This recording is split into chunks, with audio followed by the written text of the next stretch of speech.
Today I want to bring your attention to love and what it means. The whole idea about love is that you are love.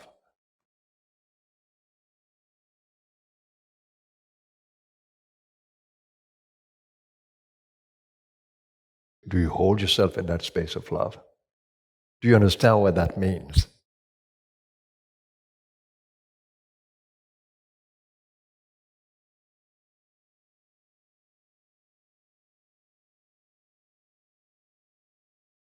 The message that the Christ gave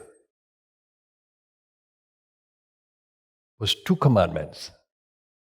And he said, and these 2 commandments hang all the laws and all the prophets. That's what they were trying to talk about. To love the divine with everything that you are and everything that you have.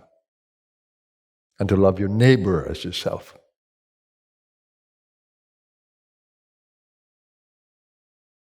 The Buddha carried the same message. All the messengers of life bring the same message to us. Don't look for it in the world, it's right within you. Seek it within. Are you doing that? Do you love your body enough that you hydrate it, you are attentive to it, you give it the right food? You exercise it. Your body was meant for activity.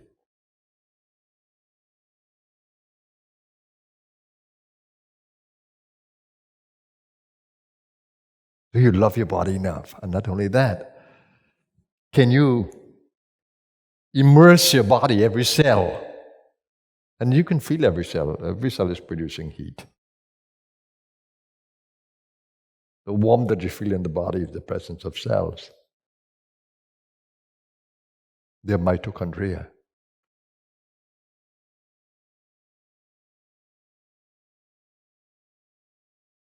And then, of course, the body, the gross body is in your being.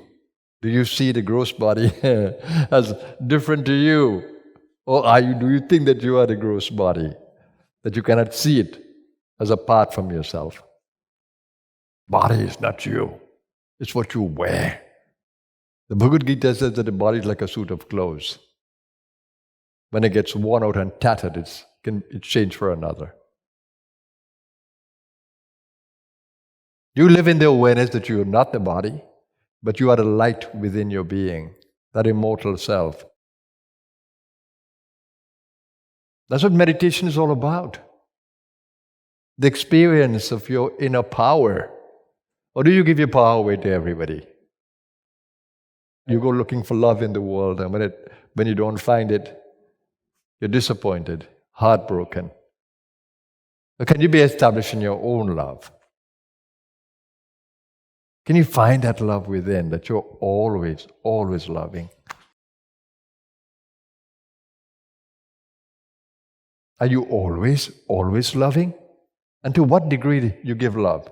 And is love a matter of exchange, that you become loving to others simply because of what they can give to you? Or are you loving from the divine part of you, like the Christ spoke? Where do you love from? And can you love yourself? Can you love every cell? Can you love the body so much that you take care of what you eat?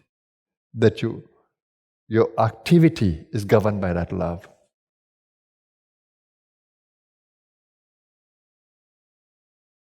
My meditation was just the beauty of love. I don't need love from anyone. I have the abundance of it because it comes from a source within that is inexhaustible.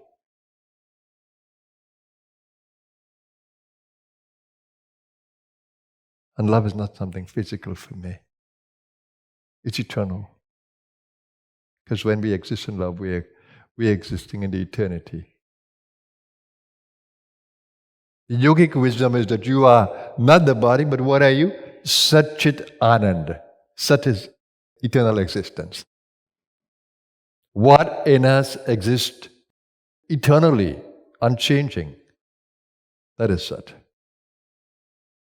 And Sat also stands for truth. Because truth is that which never changes, Sat. And then Chit, consciousness. Consciousness. Everything in life is consciousness. It can be sleeping, inactive, inert, or it can be manifest consciousness. Unmanifest or manifest, but it's consciousness. Chit and anand. That's what the love and the joy and the happiness is. It's part of your soul being. So the more you know your soul, the more you experience the soul. Because soul is not unknowing like when you learn something from a book or in theory. That's not learning. Learning is when it becomes assimilated. And you feel it as part of you. You become it.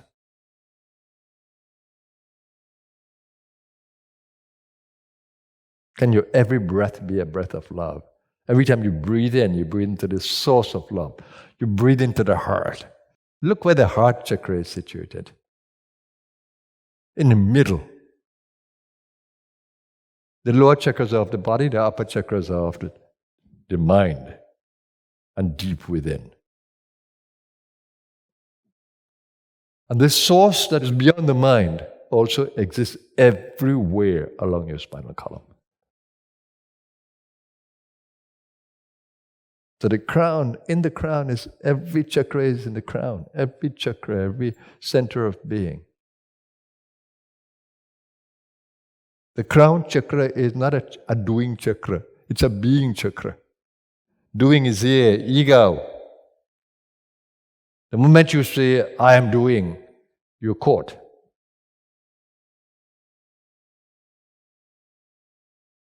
It's not that I that is doing it, it's ego that is doing. The limited I. The goal of life is to experience your infinite self. To uncover it. Until then, we think that love is outside, and we need love from outside, and we look for it from outside. And it seems to be disguised by the pleasures of the world.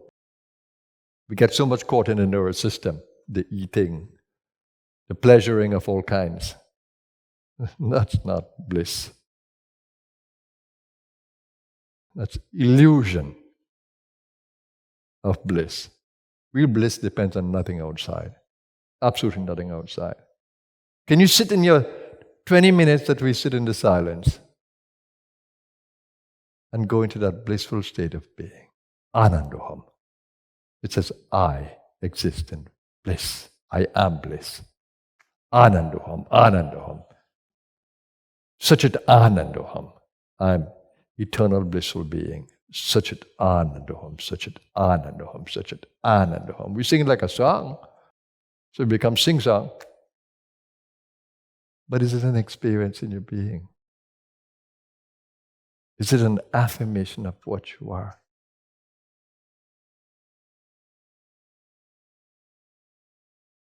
So where are your eyes turned? Because nothing in this world lasts forever. Nothing in this world is permanent. The only thing that is permanent is your inner being. And that lasts forever. So when you're centered there, the most beautiful experiences of life come. And when you're centered there, the wisdom comes because you're in the light of wisdom. The Ganesha experience. When wisdom comes, you know what to do, when to do, how to do. You can move in flow. Doesn't matter what darkness is there. See, when the water meets a rock in its flow, what happens?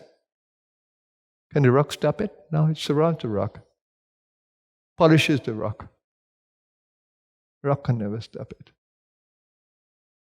Can you navigate life like that? Always, always in flow with the divine?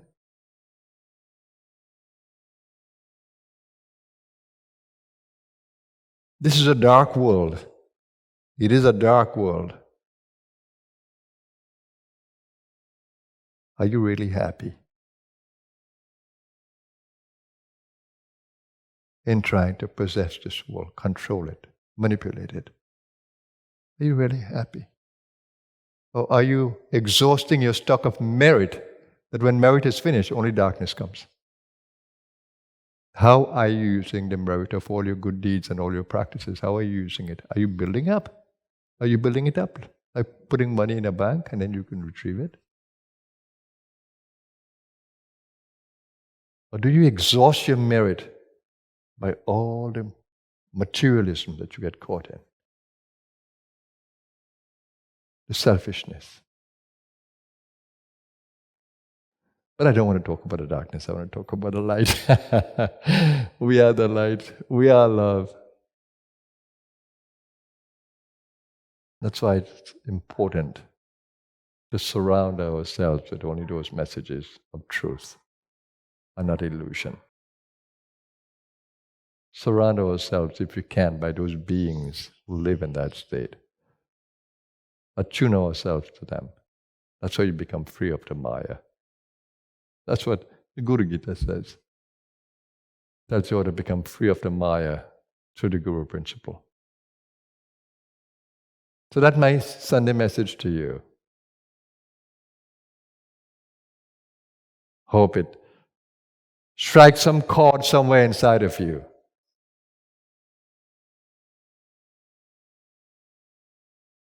May we all be blessed, everyone. Have an amazing Sunday. Namaskar.